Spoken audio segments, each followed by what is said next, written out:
오늘 우리에게 주시는 하나님의 말씀은 신약성경 요한복음 18장 12절에서부터 18절까지의 말씀드리겠습니다. 12절 제가 먼저 읽겠습니다. 마지막 절은 함께 읽겠습니다. 이에 군대와 천부장과 유대인의 아랫사람들이 예수를 잡아 결박하여 먼저 안나스에게로 올라가니 안나스는 그 해의 대제사장인 가야바의 장인이라. 가야바는 유대인들에게 한 사람이 백성을 위하여 죽는 것이 유익하다고 권고하던 자라.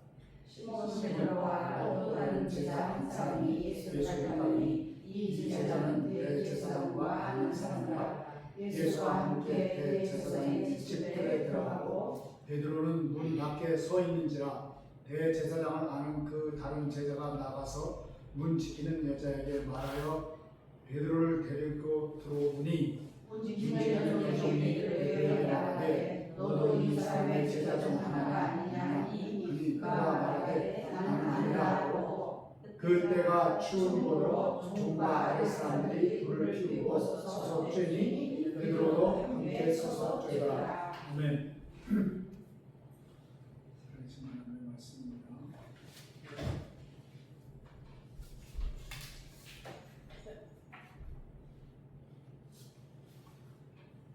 저 오늘 컴퓨터 좀 별로 그렇게 좋지 않아서 의자에 앉아서 인도합니다.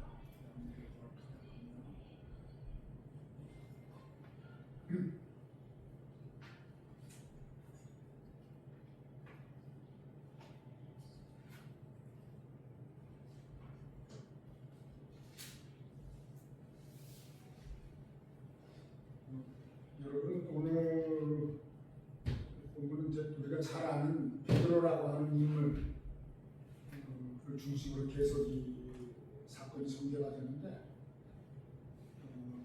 우리는 이 베드로를 생각할 때마다 또 베드로를 생각하면 턱 나오는 것이 이 장면입니다. 예수님을 3번 부인하는 장면. 베드로 그러면 이제 내가 너를 사랑하냐, 네가 나를 사랑하냐 하는 예수님을 지나만 받는 베드로. 그리고 항상 실수가 많은 베드로. 성격이 급하고 공의 불 같은 그런 사람이에요. 저는 그래서 개인적으로는 베드로를 상당히 연민의 마음으로 바라보는 사람이에요. 왜 그렇게 근데 이 베드로가 쉽게 예수님을 부인했을까? 왜 그렇게 부인했을까? 그렇지 않을 것 같은데 진짜 죽는 데까지도 그 멀리 떨어졌지만 따라가고 절대 그 앞에 사건을 공부했지만 자부 체포하러 밀고 들어오는 그 로마군 사람들이 쉽게 붙잡으려고 그러니까 종의 귀를 쳐가지고서 말로 나오는 종의 귀를 쳐가지고 떨어뜨렸잖아요. 귀를 잘라가지고 그 정도로 의분이 가득한 사람이 왜 그렇게 쉽게 부인을 했을까? 예수님을 그렇게 쉽게 부인했을까? 그런 생각을 좀 해보셨어요? 근데 오늘 본문을 자세히 읽어보면 베드로만의 이야기는 아니에요. 사실은 우리 이야기입니다. 그래서 성경에 기록하게 하셨고 또 우리가 천년이 지나오는 동안에 그렇게 되라고. 신앙이 좋을 때는요, 주님을 위해서 무엇이든지 제가 하겠습니다. 이런 결심을 잘 하잖아요. 제가 그걸 역설적인 표현으로 우리가 열받으면 막 결정도 많이 주님 앞에서 하고 은혜 받았다고 해가지고 근데 그렇게 해놓고는 막상 두려움이나 어떤 염려나 걱정이 찾아오면 전혀 다른 모습이 있어요. 오늘 이 요한복음을 기록한 사도 요한은 예수님과 베드로를 나란히 세워놓고 지금 묻고 있는 거예요. 누가 진짜 제자인가? 예수님을 이렇게 앞에 세워놓고 묻는 거겠죠. 그리고 한 걸음 더 나가서는 그럼 당신은 이 글을 읽고 있는 당신은 어떤 사람입니까? 어디에 서 있는가? 이렇게 묻는다고 할 때에 우리가 그런 심정을 가지고 그런 질문을 받는 사람의 마음으로 오늘 본문 대하면 좋겠습니다. 먼저 결박당하시는 예수님에 대해서 10절에서 14절까지의 말씀이 나와요. 그 장면을 보게 되면 군병들이 예수님을 결박을 합니다. 그렇죠? 그리고 안나스에게로 끌고 가요. 예수님은 거기에 대하여 아무런 저항도 하지 않습니다. 이들이 뭔데 감히 이러다거나 저항을 한다거나 호통을 치면서 야단을 쓴다거나 그런 게 없습니다. 조용히 끌려가십니다. 근데 왜 그럼 얼마든지 변호할 수 있고 자신은 변호할 수 있는데 왜 이렇게 아무런 저항을 하지 않으셨을까?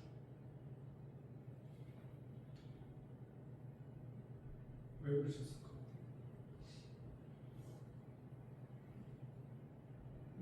예수님이니까?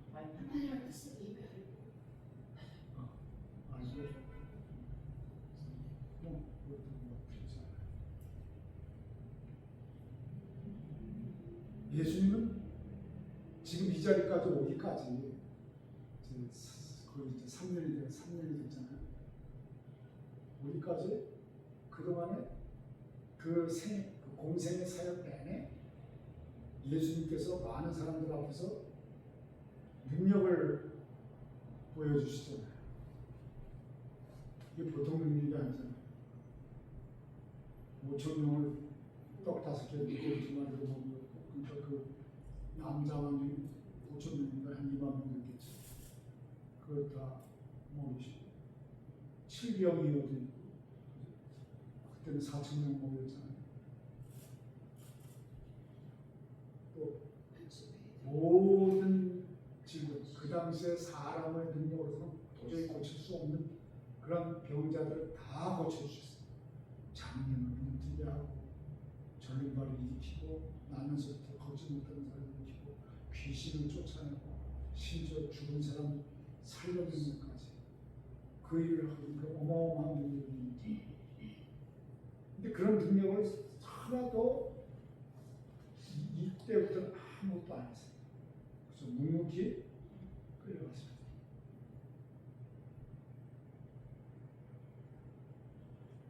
예수님은 우리가 아는 것처럼 힘이 없으셔서 붙잡으신 것이 아니에요. 조금 전 동산에서는 아까 앞에서 조금 말씀드렸어요. 내가 그니라, 나다. 너희가 찾는 사람 내가 그 사람이다. 그 말씀 한마디에 군병들이 뒤로 물러갑니다. 왜? 무서우니까, 두려우니까. 왜? 이키야 그 소식을 알고 있잖아요. 예수님에 대한 정보를 알고 있잖아요. 뒤로 물러가서 쓰러진 거예요.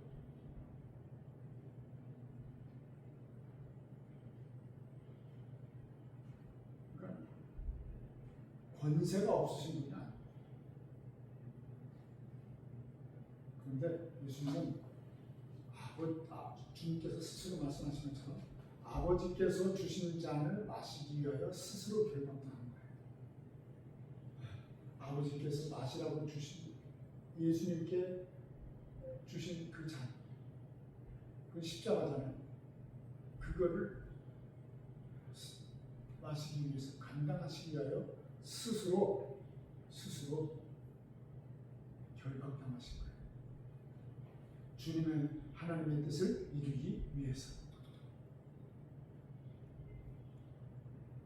칼빈은 이렇게 간결하게 정리해요.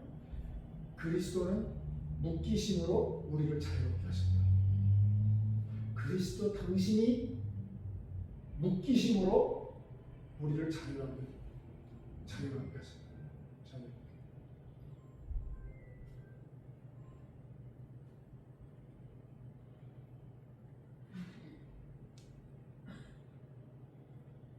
그가 결박당하셨기 때문에 우리가 자유로워졌다는 거예요. 여기서 결박은 죄의 결박 아니겠어요? 나는 고난 당할 때 하나님의 뜻을 먼저 생각하는가 아니면 벗어날 방법만 생각하는가?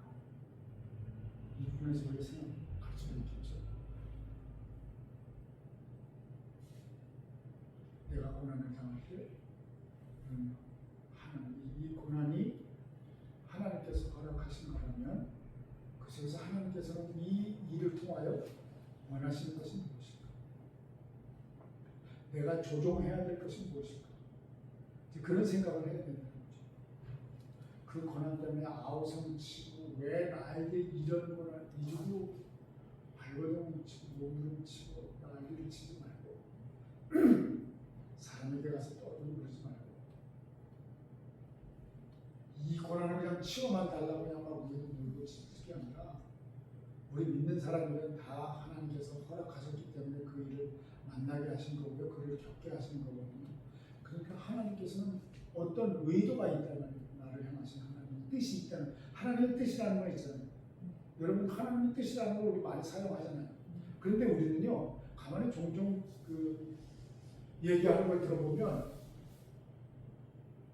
좋은 것은 하나님의 뜻이라고 쉽게 얘기하고 감사하고 헌금도 많이 바치고 그래요. 근데 이게 나쁜 것으로 오는 그 하나님의 뜻은 헤아리려고 하지도 않아요. 그런 경우가 거의 대부분이에요. 그 헤아리는 사람 정말 대단히 정말 칭찬하고 훌륭하신 믿음을 가지신 분이라고 생각을 합니다.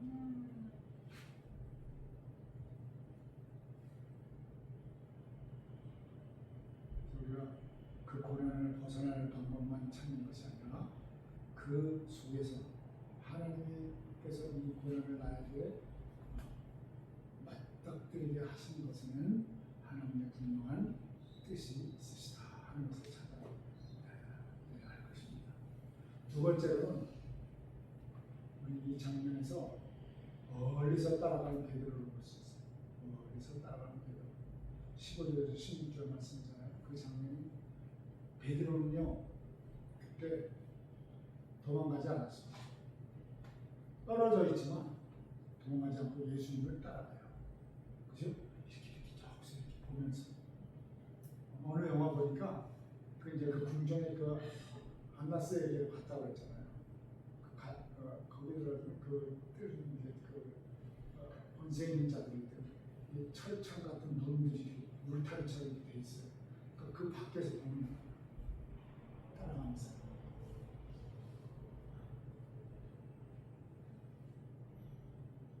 도망가지는 않았지만 예수님을 따라가요. 이것은 사실은 저는 높이 평가해요. 따라 다 도망가는. 여기서 다른 제사 한 사람은 누구를 여기서 나오는 다른 제사 한 사람 요한. 사도 요한. 네. 그런데 여기 중요한 표현이 나오면 따라갔다 하는 거예요. 따라갔다. 안으로 들어갔어요? 못 들어갔어요? 제가 지금 방금 앞에서 설명했잖아요. 들어갔어요? 못 들어갔어요? 안으로는 못 들어갔어요. 그럼 베드로의 문제는 뭘까? 이 부분에서, 이 장면에서 베드로의 문제는 뭘까? 베드로는요 예수님을 버린 것은 아니에요. 그죠? 완전히 따르지도 못했어요. 그런 거잖아요. 가까이 가고 싶었지만 두려운 거죠. 어떡하지 하면서도 두려운 거예요. 그리고 베드로가 더 연하다 그럴까? 연희하고 요한이 더 강했었던 것 같아. 성경 자체가. 요한 수가 근데 요한은요 별명이 물의 자식이에요. 올해 천국. 다혈질 야고보 요한이 그런 별명을 가지고 있었어요. 요한이 데리고 들어왔구나. 베드로를. 아니 여자. 응? 여자를 시켰어. 제가 말씀을 드릴게요. 아니야. 또 예수님을 떠나고 싶지는 않지만 희생이 싫었던 거예요. 희생. 근데 이전에 여기 오기 전에 한 예수님이 나 죽을 거다. 그때 얘기할 때 뭐라고 했어요? 주님 결코 이 일을 당하지 못하게 할 것입니다. 자기가 앞에서는 주는 그리스도시요 살아계신 하나님의 아들인다라고 엄청난 고백을 해놓고, 근데 말도 하던 사람들은 굉장히 혼장담하면서, 그런 사람들 그때 그 베드로하고 지금 여기 베드로하고 너무나 딴판인 거예요. 떠나고 싶지는 않은데 두려운 거죠. 희생이 싫었다. 많은 성도들의 모습이 바로 여기 있다고 생각합니다. 여러분이나 저나. 그러니까 우리 한국교회 역사에도 나왔지만, 우리는 우리의 믿음의 선조들이 순교한 그 땅에 교회가 세워진 거거든요. 근데 그 순교를 함부로 생각하면 안 돼요. 가볍게 생각하면 안 돼요. 그래서 내가 속으로 비아냥거리는 것이 있어요. 그걸 막 가볍게 얘기하는 사람이에요. 그 네가 아니니까 그렇지. 네가 아니니까.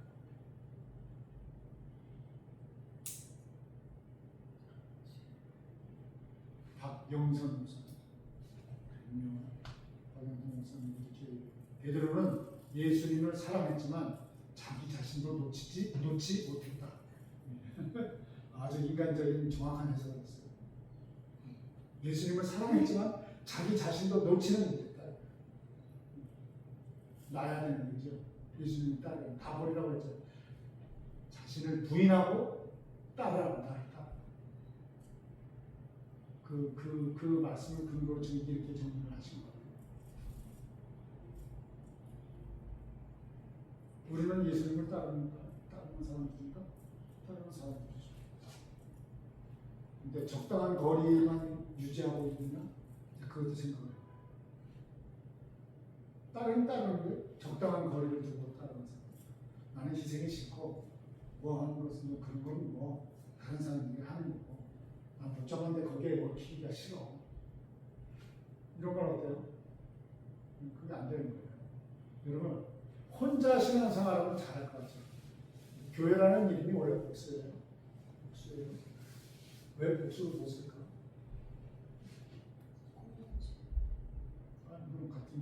같은 믿음의 공동체를 있죠. 그럼 믿음의 공동체를 복수로 불렀잖아요. 근데 왜 복수로 불렀을까? 함께 지어져. 거기서 이제 그 말씀은 함께 지어져 간다는 그 말씀 지금 하신 거잖아요. 그 함께 지어져 간다는 주님과 함께 지어져 간다는 것이고, 우리는 지금 공동체가 얘기가 나왔으니까 우리는 하나님의 말씀을 들어요. 근데 그 하나님의 말씀을 적용을 해야 되잖아요. 왜? 그렇게 살기 위해서는 그 적용을 해야 되는데, 그 적용의 대상이요 다 우리 지체들이 있어요. 거기에서 그것을 적용하지 못하고 살아내지 못하면 밖에 나가서는 더더욱 그게 살기 못해요. 그래서 쉽게 얘기하면 교회라고 하는 공동체를 우리에게 허락하신 것은, 그것은 우리로 하여금 하나님의 말씀대로 사는 것을 연습하도록 하기 위하여 우리를 묶어주셨다는 거예요. 그래서 신앙이 자라기 위해서는 교회로 나와요. 혼자서 골방에서 나는 예수 믿어, 그러나 교회는 안 가. 이건 아주 잘못된 거예요. 그 사람이 믿는 신앙이 진짜인가를 의심할 수밖에 없고, 그 사람이 믿는다고 하는 그 말로 인하여 구원을 얻을까? 그것도 의심할 수밖에 없어요. 왜? 성경은 그렇게 말하고 있지 않기 때문에. 나만 잘하면 되지. 정말 맞습니다. 그렇지 않습니다. 여러분, 기독교의 가장 중심적인 그 사상이 뭐라고요? 여러분 잘 아십니까? 사랑. 그 사랑이 혼자 사랑에 대상이 있어야 돼요. 대상이 있어야 돼요. 없는데 어떻게 연습을 하고 어떻게 적용을 하고 어떻게 살아나겠어요? 그거 다 거짓말이에요. 난 저 인간 꼴보기에서 나오지 않는 것 같아요. 여러분들이 다 희생돼가지고 나온 사람이겠지만, 꼴 보기 싫으면 대상이 됐었잖아요. 많이. 그죠? 문건사는 혼자만 들었다. 하는 걸 많이 경험하고 살고. 아니 그러니까 사랑이라고 하는 것만 대입해놓고 생각을 해가지고 항상 상대가 필요하고 형제가 필요하고 이웃이 필요해요. 형제 자매가 필요하고. 근데 우리는 뚝 떨어져서 자기 혼자 독립하려고 해요. 절대 성경은 그렇게 얘기하고 있잖아요. 요한복음 15장 비유, 유명한 포도나무 비유. 그렇죠? 그것 같은 거예요. 주님에게서 떨어져 나가서 혼자 한다. 주님의 몸인 교회를 떨어져 나가서 혼자 신앙생활한다? 그건 다 거짓말이에요. 그런데 귀를 기울이지 마세요. 코로나 이후에 그런 사람이 너무 많아서 생겨졌어요. 그거에 귀를 기울이지 마세요. 우리 교회에서의 성도 공동체뿐 아니고 저희가 나가서 그 만남의 인간관계 그렇죠. 다 포함이 되는 거죠. 그렇죠. 여기서 돼야 그게 돼요. 여기가 연습하는 곳이에요.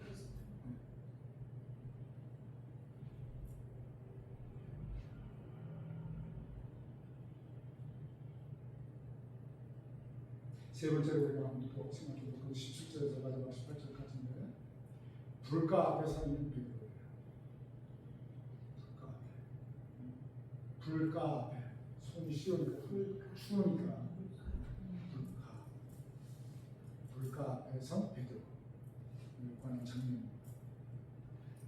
이제 또 점점 지금 멀리서 이렇게 카메라가 카메라가 점점 늘어나다가 베드로 멀리 있는 베드로 선택해가지고 그다음에 이제 베드로를 따라가면서 이제 좁혀 베드로 개인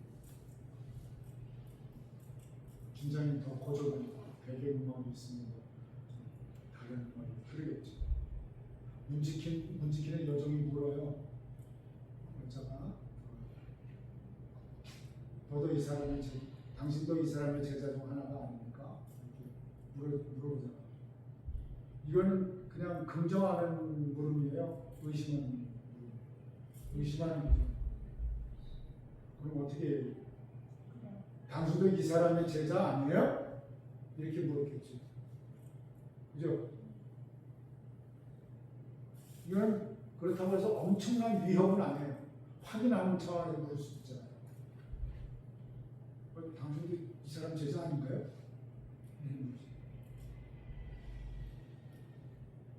대제사장이 물은 것도 아니에요. 그죠? 생사 여탈권도 가지고 있는 그 당시에 보면 그걸 가지고 있는 사람이 물은 것도 아니에요. 또 군인이 물은 것도 아니에요. 한 여종 이때 당시로 생각하면 아무것도 아닌 존재. 한 여종이 물은 거예요. 근데 베드로는 말하면 뭐라고 해요? 나는 아니라. 나 아니야. 무슨 소리 하고 있어요? 여기는 그 세 번 하고 분리해서 그건 안 나오면 그런 부분이 있죠. 선생님 찌찌걸렸죠. 아마 내 생각에는 에어컨 때문에 간섭을 작년에는 안 그랬다고 시작하네. 좀 참아주세요. 나는 아니라. 왜 이렇게 베드로가 쉽게 물어졌을까? 아무것도 아닌 그 요정 앞에서 그 문지는 여기서는 왜 그 세 번 부인하고 다리 온도라 그게 없네요. 그걸 강조했네. 그게 이 지금 요한이 지금 비춘 것은 다른 공간복음하고 달라요. 요한이 네. 그런 전혀 다릅니다. 공간복음 앞에 마태, 마가, 누가, 요한의 서술하고는 다른 차원. 그래서 쉽지 않아요. 해석이 중요한 게 요한복음 사복음서 중에서 왜 이렇게 쉽게 물렸을까? 그러면 이 여종이 물은 게 잘못이었나? 그건 아니죠. 그건 아니죠. 그럼 뭐 때문일까? 문제는 여종이 아니에요. 그렇죠. 그러니까 베드로가 확실한 주님을 그때까지도 몰랐다. 몰랐다. 주님을 따라서 다녔지만 정말로 예수님이 우리의 죄를 위해서 죽으실 거라는 것은 몰랐던 것 같아요. 인정하지 않는 거죠. 처음부터 그랬어요.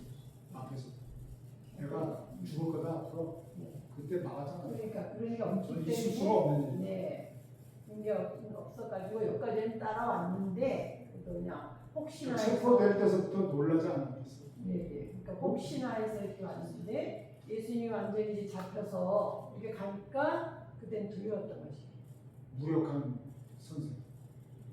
무슨 말이죠? 세상의 세력에 무력하게 붙들려가는 모습. 뭐 그런 걸 막 생각하고 그때 의리상 내가 모시던 선생님인데 그걸 저기는 할 수는 없어서 원칙에서 따라하고 들어가려고 하니까 들어오라고 해서 들어가려고 하니까 당신도 이 사람의 제자 아닙니까? 모든 것에 대하여 이렇게 흔들리는 거예요. 문제는 여정이 문제가 아니라 베드로의 마음이에요. 요한은 참 이렇게 흥미로운 사실을 기록하고 있는 거예요. 뭐라고? 날이 차가우면 이렇게 얘기하잖아요. 추운 거요. 날이 차갑다고 얘기하면 그때가 추운 거로. 그러니까 날이 차갑다는 얘기예요.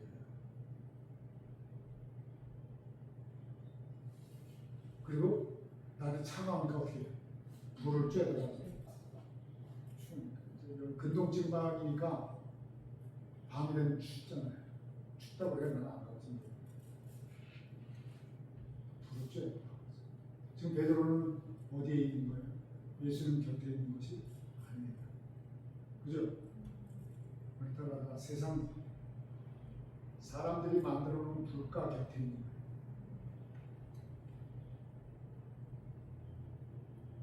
이건 단순히 어떤 위치에 대한 설명을 하려고 하는 것이 아니에요. 그의 영적인 상태를 지금 대변하는 거예요. 예수님으로부터 멀어질수록 두려움은 더 없어질 줄 알았는데 더 두려움은 커지고 신앙은 약해지는 거예요. 예수님과 관련돼 가지고 손해 볼 것 같아서 두려워서 떨어지는데 그 떨어진 예수님부터 떨어지면 다 해결할 줄 알았는데 그것이 아니라 두려움은 더 커지고 신앙은 약해지더라. 두려움이 오면 그렇게 되는 것 같아요. 그죠? 박윤선 목사님 이 부분에 대해서 이렇게 얘기합니다. 신앙의 실패는 갑자기 일어나지 않는다. 주님과의 거리가 멀어질 때 시작된다. 이렇게 정리하셨어요. 잘 정리하셨죠? 신앙의 실패는 갑자기 일어나지 않아. 주님과의 거리가 멀어질 때 시작된다. 그때 시작된다. 우리는 지금 어느 불가에 있을까? 어느 불가에 앉아 있을까? 말씀의 불가인가? 아니면 세상의 불가인가? 예. 말씀의 불가에 앉아 계시는 분들이 되시기 바랍니다. 우리는요, 구원받은 이상 그렇게밖에 살 수 없게 된 운명이 지어진 사람들이에요. 말씀이 있는 곳, 그 말씀을 우리가 가까이 하며 읽으며 대할 때마다 성령이 함께 하시고 성령이 계신 곳마다 예수 그리스도께서 함께 계시는 자리예요. 네. 그래서 성령을 우리에게 주셨다니까. 길들이 뛰고 방황하라고 준 게 아니고 살아내야 되는데 그렇게 못하겠지. 이제 네 번째로 베드로의 실패 속에 숨겨진 은혜는 뭘까 하는 거예요. 무엇인가? 베드로의 실패 속에 숨겨진 은혜는 뭐가 있을까? 아니 뭐 둘까지 했는데 거기서 무슨 은혜를 찾을 수가 있어요? 이렇게 반문하실 수도 있겠는데 오늘 본문의 주인공은 누구예요? 예수님. 아들아니까 아직 베드로와 예수님. 절충형으로 베드로와 예수님 베드로 또 예수 파도 예수님 표중이상에서 예수님 그랬어요. 예수님은 이미 말씀하셨어요. 아까 왜 안 나오냐고 시비 걸었잖아요. 그걸 앞에서 얘기했거든. 뒤에서 나왔어. 뒤에 또 나왔어. 다 울기 전에 내가 3번. 3번 나를 부르는. 그러면 답을 이렇게 묻지를 못하는. 아니 근데 뒤에 나오네요. 그래서, 27절. 네, 베드로 답 있죠? 베드로 답이 있어요. 몰라요? 모르시네. 근데요 지금 본문에서는 베드로잖아요. 주저기가. 얘기 들어보세요. 뭐 그렇게 생각할 수 있겠지. 여기 27절까지는 혹시 예수님인지 모르지만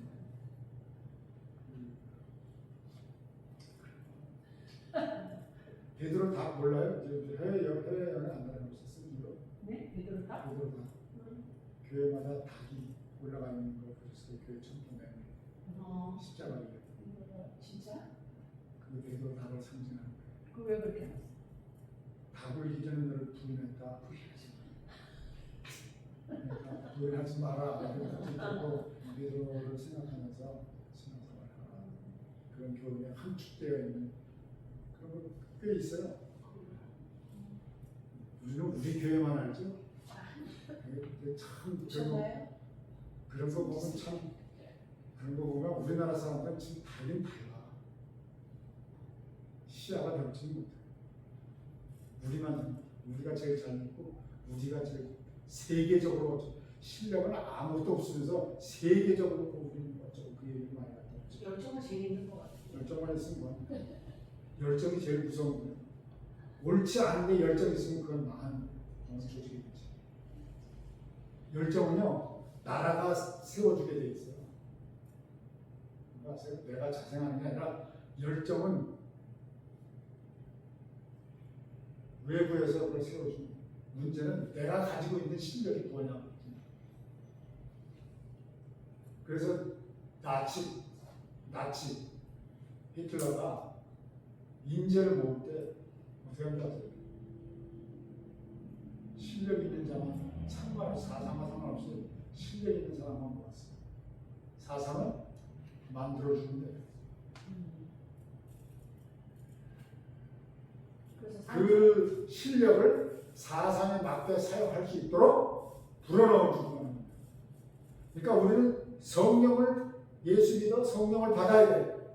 그럼 내가 가지고 있는 그들 모든 자질과 달란트와 그 모든 것들을 다 그 사용하는 방향이 달라지는 거야. 교회에서 문제 일으키는 거는 열정 있는 사람이 문제 일으켜요. 자기가 하고 싶다 이거야. 하고 싶다면 다 한가? 그거 아니잖아요. 그래가지고 얼마나 많은 파문을 일으켜요. 파장을 일으켜요. 여러 사람들 괴롭게 만들고.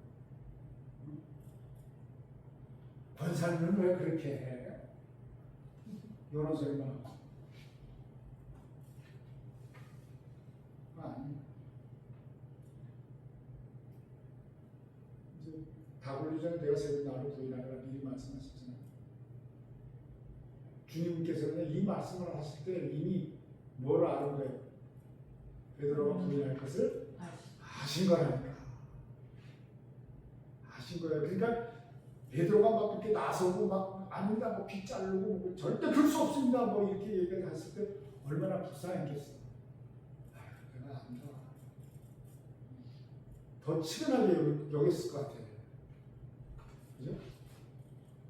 난 그게 막 그게 짠해. 그런 대목을 볼 때. 그럼에도 불구하고 예수님께서는 베드로를 버리지 않으셨어요. 이게 중요한 거예요.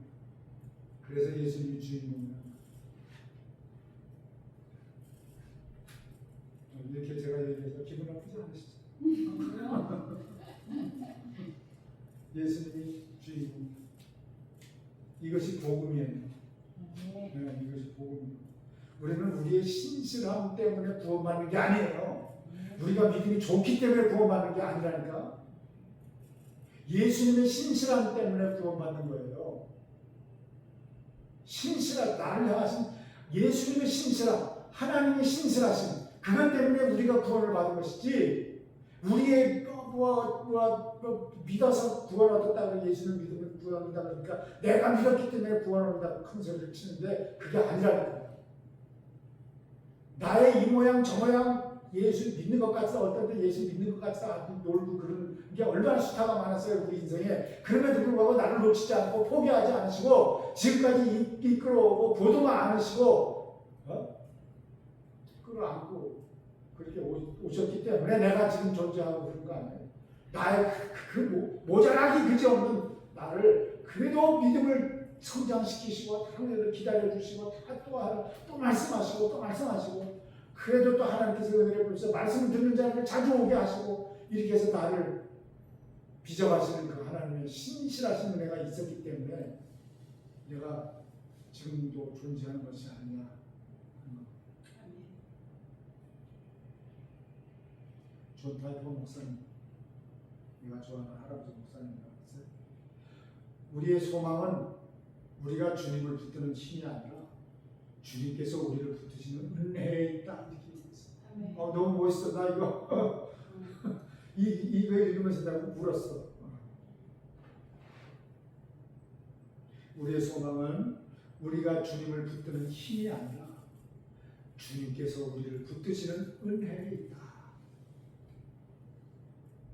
천만번 오는 말씀. 다시 한번 읽을까요? 우리의 소망은 우리가 주님을 붙드는 힘이 아니라 주님께서 우리를 붙드시는 은혜에 있다. 결론을 내릴게요. 오늘 본문은 강한 베드로의 이야기가 아니고요. 연약한 인간의 이야기예요. 연약한 인간에 관한 이야기. 그리고 동시에 끝까지 신실하신 예수님의 이야기. 베드로는 실패했죠. 그런데 예수님은 실패하지 않으셨어요. 죽음의 자리로 끌려가시는데도 실패하시지 않으셨어요. 베드로는 그래서 부인했습니다. 두려워서. 그러나 예수님은 끝까지 베드로를 사랑하셨어요. 사랑하셨어요. 그래서 우리의 소망은 우리 자신에게 있지 않다는 거예요.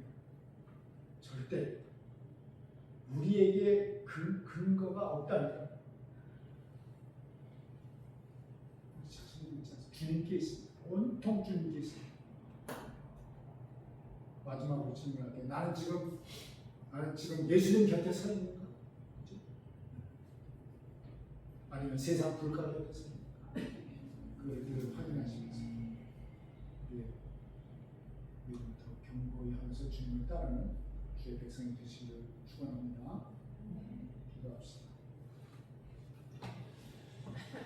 우리를 사랑해 주시는 하나님, 신실하게 사랑해 주시는 하나님, 오늘 연약한 베드로의 모습 속에서 우리 자신의 모습을 또한 봅니다. 주님을 사랑한다고 말하면서도 두려움 앞에서 흔들리는 우리를 긍휼히 여겨 주시옵소서. 우리의 신실함이 아니라 우리의 신실하심을 주님의 신실하심을 의지하게 하시고 날마다 주님 가까이 머물게 해 주시옵소서. 예수님의 이름으로 기도하옵나이다. 아멘.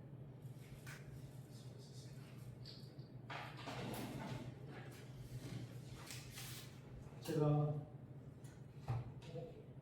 오늘은 찬송 한 잔 부르고 제가 기도하고 마칠게요. 353장.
우리에게 오늘도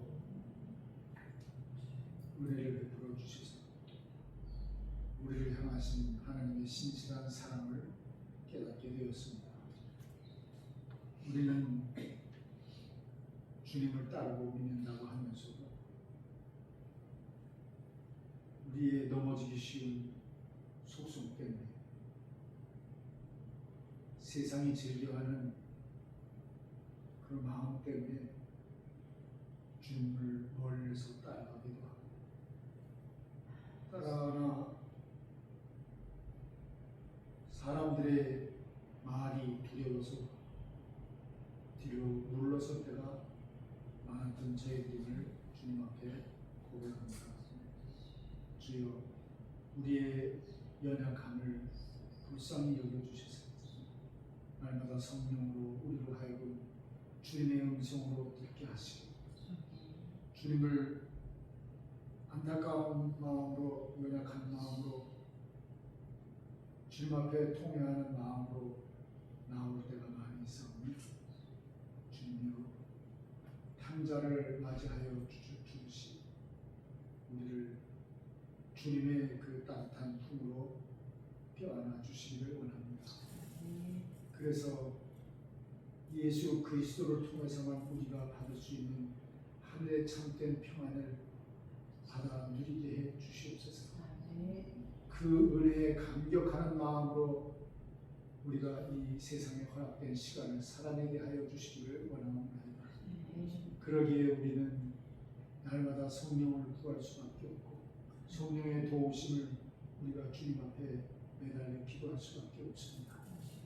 날마다 하나님의 말씀을 양식으로 삼아 그 말씀을 붙들고 힘을 얻게 하시고 그 말씀과 더불어 우리가 씨름하며 믿음의 경주를 다 할 수 있도록 주님께서 은혜로 함께해 주시옵소서. 우리 각자의 모든 기도 제목들이 있습니다. 문건사님 귀한 딸의 손현지 귀한 딸의 수술을 앞두고 염려하며 기도하고 있습니다. 주여 그 딸 위에 은혜를 더하여 주시옵소서.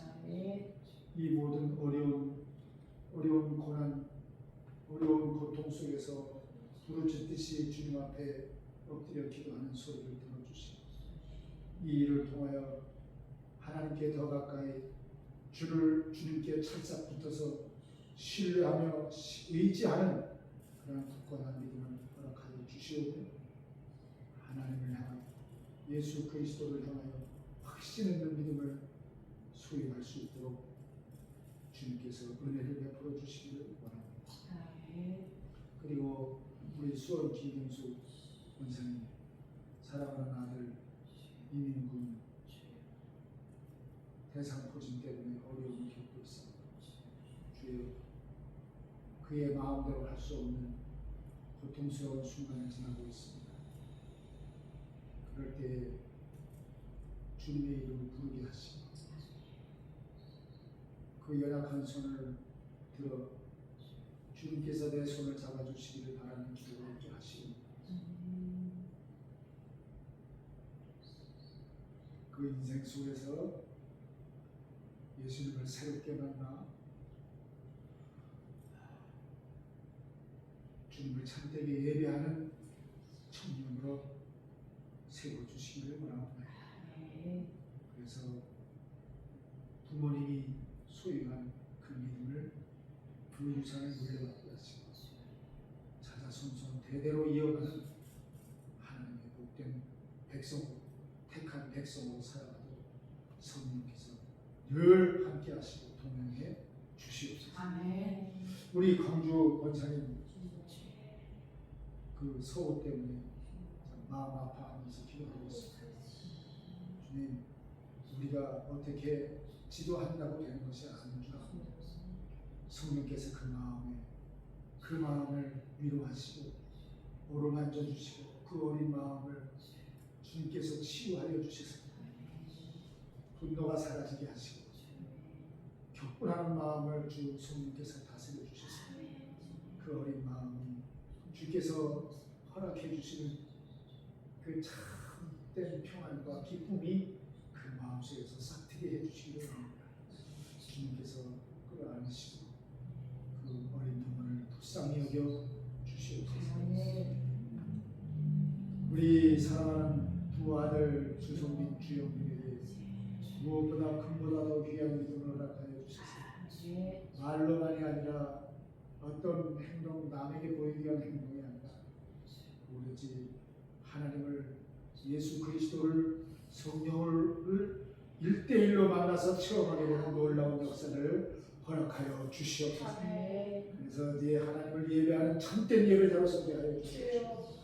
조상 대대로 물려받는 귀한 신앙의 청년들, 아니 장부들이 되게 해 주시옵소서.